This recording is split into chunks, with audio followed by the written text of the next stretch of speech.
ang sinasabi kaysa sa atin. Tayo po ay komedyante lang. So, hindi na po ako papahaba. Pero may gusto lamang po magparating ng suporta sa inyo. Ngayong araw na to, hindi po siya makakapunta kasi medyo busy nasunugan ng Maynila. So, nagpahatid na lang po si Yorme ng inumin at konting pagkain. Darating na po yun. So, kasama din po doon si Mamo Kauson. Busy lang din talaga sila sa... Kasi ngayon nakita nyo nasusunugan po yung Tondo. Oo, Tondo. Oh. Asan yung mga congressman natin? Wala! Wala, di ba? Busy na naman yung mga animal, ano? Busy sila kakabantay dito. Yes, Di ba? So, ganyan yung mga congressman natin, talagang mga walang kwenta. So, yun lang po, mga kababayan natin na nandyan. Gusto ko po magpasalamat sa inyo mga OFW natin na lagi nagpaparating ng suporta. Sinasabi nila hindi sila makakapunta, pero yung iba nagpapakulay na lang, di ba? O, malaking bagay yun sa mga vloggers. Ha? So yung mga vloggers yan na sinusuportahan ninyo, maraming salamat sa mga pagpapakulay nyo dahil po dyan nakakapunta sila dito kasi may mga trabaho yan eh. Ako yun, di ba? ako yun, may trabaho. So, yung suporta ng mga OFW dyan, malaking bagay po yan. Again, sa mga vlogger na pinapanood nyo, suportahan nyo po yan. Dahil nagtsatsaga ako nanonood ako eh. Kanina nanonood ako eh. Mula talagang nandito kayo, na-appreciate ko na yung ginagawa ninyo. Grabe ang galing. Ako, hanga ako. Wala akong question sa mga vlogger. Minsan nagkakaiba-iba kami ng punto, nag-aaway-away, di ba? Konti lang yun. Ganoon talaga buhay eh. Kasi, hindi po kami bayad. Wala pong kumukumpa sa amin. Walang nag-organize sa amin, di katulad nila makagago, di ba? Oh, yun, umamin pa. Umamin siya na nabayaran siya, nag-away-away tuloy sila mga vlogger. Nakikita nyo ngayon, nag-aaway-away mga animal, di ba? O para mga gago. At least kami, kung mag-away-away kami, kasi magkakaiba lang kami ng pinupunto sa buhay. Di ba? Hindi dahil sa bayad. Wala sa amin ang bayad dito. Walang bayad. Itong dalawang to, kasama ko na to, ang panahon ni Isko, di ba? Wala tayong ano. Tsaka alam nyo, kaya hindi nyo napapansin, ang daming mga vlogger naglilipatan. Kuripot ko sa mga Duterte. Walang biro wala ka hong ako tagal ko ng vlogger ng mula pa lang ng mga kausong vlog, ganyan na kami. Wala kami natanggap kahit 5 duling. Wala talaga. As in, wala hong, hindi ho yan ugali ng mga Duterte o ni Senator Bongo, lalong-lalo na si BP. Wala ho sa ugali nila yung magbigay para lang suportahan. Meron ho ba dito na nabayaran? Kasi lugi kami, ba't kami hindi? Hindi pwede yun, biro lang. Wala ho sa atin dito, nabayaran.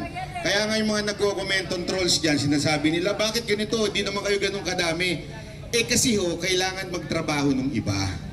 Naiintindihan namin, kaya hindi sila nakakapunta dito. Pero ang daming nagsisimpat siya dyan, ng mga kababayan natin.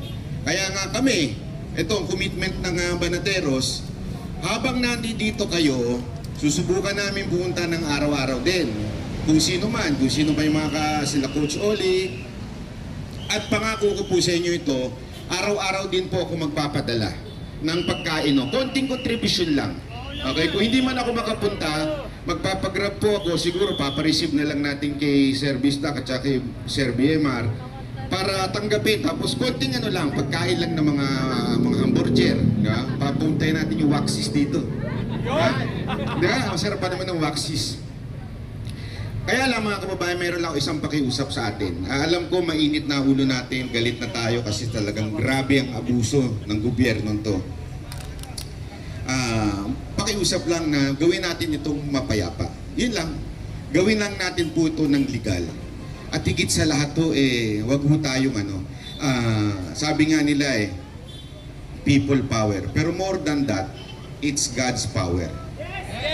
Diba? Kasi mga kababayan ito yung bagay na napaka-imposible na. Napaka-imposible. Bakit to? Kontrolado nila lahat Yes! At saka, ikaw ba naman tumanggap ng milyon, bilyon?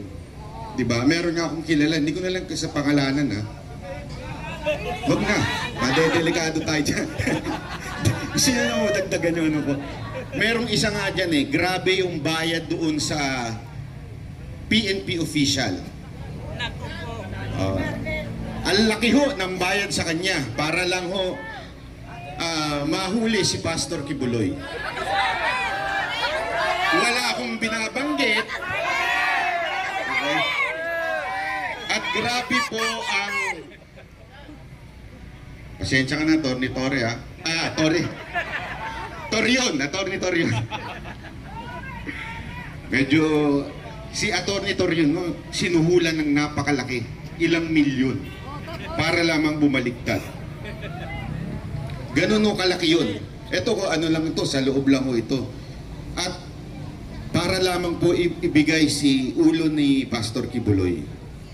Sabi ko nga, kaya ng gobyerno magbayad ng ganong kalaki? Siyempre, marami silang pera. Grabe ho hindi ho ito yung 500,000, 1 million, hindi ho. Pwede nang mag-retire si Atty. Torion kung tatanggapin niya yun. Oh, talaga? Ganong kalaki yun. Pwede na siya maging mamuhay ng isang milyonaryo sa Europa o kaya sa UK para lamang po pag tinanggap niya po yun. Pero hindi niya tinanggap. Ganun po si Atty. Torion, kaya nagpapasalamat po tayo kay Atty. Torion. Dahil, resepto, pinaglaban Oh, niya. pinaglaban niya po. At sabi ko nga, kung ganong kalaki ang ibabayad para lang sa ganong aspekto, paano pa kaya kaway-kaway tayo sa mga pulis, oh. Yan. Peace. Sabihin naman natin na mahal namin kayo. At sigit sa lahat, mahal kayo ni Pangulong Duterte. Yan. So, kaway-kaway lang tayo dyan. So, yun po ang sinasabi ko nga po. Kung ganun nila kayang bayaran si Atty. Torion, paano pa kaya ngayon itong nangyayari kay BP Sara Duterte? Di ba ho? Sigurado ko, milyon-bilyon ang gagamitin para siraan ang ating Vice Presidente. Kaya sana po tayong mga kababayan natin na nanonood dyan, manalangin lamang po tayo. Napaka-imposible na ho, pero malay ninyo, di ba? Tandaan ho natin, paano ho ba nabuhay si Adan? Kung meron ho nakakaalam ng Biblia, paano ho nabuhay si Adan? Di ba po siya ay clay lang? Hiningahan po ng Panginoon si Adan para mabuhay. So kung gusto ng Panginoon, pwede rin niyang tanggalin yung hininga na yun. Wala akong sinasabi kung sino, ha? Ibig ko lang sabihin po, hawak ng Panginoon ang buhay ng tao. So doon lang tayo magdepende. Kasi tayo-tayo, ito diretsuhan. Tayo-tayo po, parang imposible na eh. Eh kung yung BP nga natin, ginagago na nila eh. Si BP Sara na yun, ha? Ginagago na nila talagang lahat. Wala nang batas. As in, wala nang batas. Ganun ang nangyayari sa Pilipinas. Pero huwag natin kakalimutan na meron ho tayong Panginoon na bibigay ng hustisya. Iyan ang isang bagay na walang titibag ang Panginoon. Kaya more than people power, it's God's power. Kaya gawin natin ito saan? Sa tamang paraan. Ulitin ko po, sa tamang paraan. Kasi nga di ba may sinasabi na if God is with you, who can be against you? Tama, mali? Oh, let's do it in God's way. Huwag tayo maging bayolente. Panalangin lang natin ito. At kung masusubukan natin, kahit ako, sinusubukan ko na hindi magmura, wag subukan natin. Diba ho? Para naman makita ng Panginoon na, Lord, seryoso kami. Kawawa na kami, maawa ka naman sa amin. Seryoso kami na gusto lang namin magbago ang bayan na. Gusto namin bumalik yung 6 na taon na napakaganda, di ba? Hindi man perfecto, pero gusto natin bumalik yung ganun. So ipanalangin natin yan sa Panginoon. Okay? So yun lamang po, maraming salamat. Abangan lang po natin kasi pinadeliver ko po sa Grab yung, kaya alam mo, hindi kakasya 100 namang burger yun, tsaka 100 na tubig lang ay 200 pala, na manggagaling sa SMNI po. Okay po, maraming salamat po. Mabuhay tayo mga Pilipino. Isang sigaw naman yan ng Duterte!